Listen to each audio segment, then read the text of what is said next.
আজকে শেয়ার করব এই গরমে কলিজা ঠান্ডা করার মতো একটি ডেজার্ট আইটেম, সেটি হলো ডাবের পুডিং। এটি দেখতে যেমন সুন্দর, খেতেও কিন্তু মাশাআল্লাহ অনেক বেশি মজা হয়।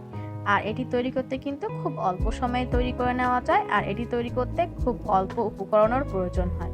তাহলে চলুন বেশি কথা না বাড়িয়ে আমি কিভাবে এই মজাদার ডেজার্ট আইটেমটি তৈরি করে নিয়েছি সেটি শেয়ার করব। এই জন্য সম্পূর্ণ ভিডিওটি আপনারা দেখবেন। আসসালামু আলাইকুম, হ্যালো এভরিওয়ান, আমার হোম ফুড চ্যানেলে আপনাদের সবাইকে স্বাগত। তাহলে চলুন রেসিপিটি শুরু করা যাক। এখানে আমি নিয়ে নিলাম একটি ডাবের পানি। ডাবের কিন্তু পানিটাই প্রয়োজন হবে।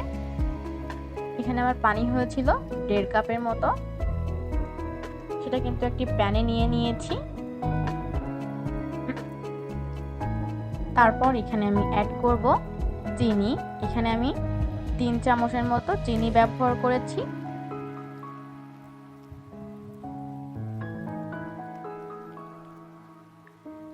আর এটা জমানোর জন্য ব্যবহার করেছি আগার আগার পাউডার। এটা না হলে কিন্তু এটা জমবে না।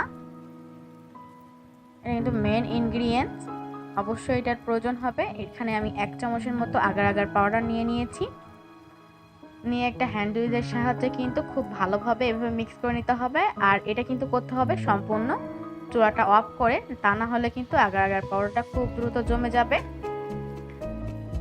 আমার কিন্তু সম্পূর্ণটা মিক্স করে নেওয়া শেষ। এবার কিন্তু আমি চুলাটা অন করে দিব। খুব ভালোভাবে মিক্স করার পর আমি কিন্তু চুলাটা অন করে দিব। চুলাটা অন করার পর একটা বলক চলে আসার পরই কিন্তু আপনারা নামিয়ে নেবেন। দেখুন আমার কিন্তু খুব ভালোভাবে বলক চলে এসেছে। আমি কিন্তু এটি এবার নামিয়ে নিব। হালকা একটু নাড়াচাড়া করে দিলাম। এবার এটি আমি যে পাত্রে সেট করব সেই পাত্রে কিন্তু নামিয়ে নিব। আর এটি আপনারা নরমাল ফ্রিজে রেখেও সেট করতে পারেন, কিংবা এরকম বাইরে রেখেও সেট করতে পারেন। আমার এটি সেট করতে জাস্ট 5 মিনিটস টাইম লেগেছে। 5 মিনিটের ভিতরেই কিন্তু আমার এটা সেট হয়ে গিয়েছে। এবার আমি এটা চাকুর সাহায্যে কিন্তু পিস পিস করে কেটে নিব।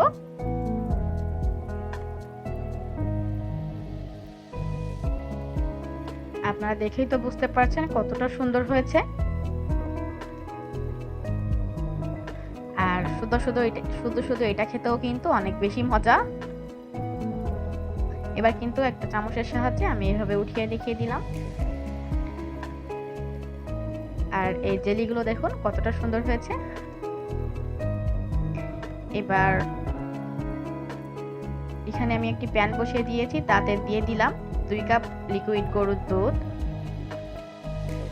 এটাতে এবার অ্যাড করব 4 থেকে 5 চামচের মতো চিনি। আর এই মিষ্টিটা কিন্তু আপনারা আপনাদের পছন্দ অনুযায়ী কমিয়ে কিংবা বাড়িয়ে নিতে পারেন। এখানেও কিন্তু প্রয়োজন হবে আগার আগার পাউডারটা।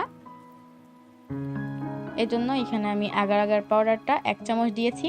আমি আবারও কিন্তু বলে দিচ্ছি, যখন এই পাউডারটা আপনারা ব্যবহার করবেন তখন কিন্তু চুলার আঁচটা বন্ধ রেখে খুব ভালোভাবে কিন্তু মিলিয়ে নিতে হবে। একটা হ্যান্ড উইচের সাহায্যে কিন্তু আমি আবারও মিক্স করে নিচ্ছি। আর এর ভিতরে কিন্তু সাদা এলাচ দিয়েছিলাম ফ্লেভারের জন্য। এটা জাস্ট অপশনাল, আপনারা চাইলে স্কিপ করতে পারেন, কিংবা যারা একটু ফ্লেভারফুল পছন্দ করেন তারা কিন্তু চাইলে ব্যবহার করতে পারেন। আর এর ভিতরে কিন্তু আমি চুলাটা অন করে দিয়েছিলাম। আর দেখুন 2 থেকে 3 বার বলক আসার সাথে সাথেই কিন্তু আমি এটা নামিয়ে নিব। আর এটা কিন্তু 2 থেকে 3 বার বলক আসার পরপরই কিন্তু ঘন হয়ে যাবে। এবার যে পাত্রে আমি জেলিগুলো রেখেছিলাম সেই পাত্রেই কিন্তু দুধটা ঢেলে দিলাম। দিয়ে কিন্তু আধা ঘন্টার জন্য নরমাল ফ্রিজে রেখে দিব।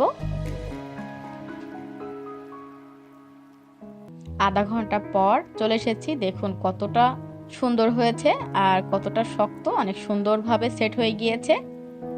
এবার কিন্তু একটা নাইফের সাহায্যে চারি সাইডে আমি এভাবে কেটে এটা কিন্তু মোল্ড আউট করে নিব। দেখেই তো বুঝতে পারছেন কতটা সুন্দর হয়েছে। আমার তো এটা দেখে কাটতে ইচ্ছা হচ্ছিল না, তারপরও আপনাদের সাথে একটু কেটে শেয়ার করলাম।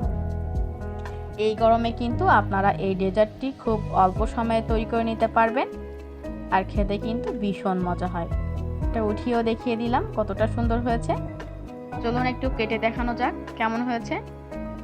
যদি আমার রেসিপিটা ভালো লেগে থাকে তাহলে অবশ্যই আমার চ্যানেলটা কিন্তু সাবস্ক্রাইব করতে ভুলবেন না। দেখা হবে অন্য কোনো ভিডিওতে। বিদায় নিচ্ছি আজকের মতো। আল্লাহ হাফেজ।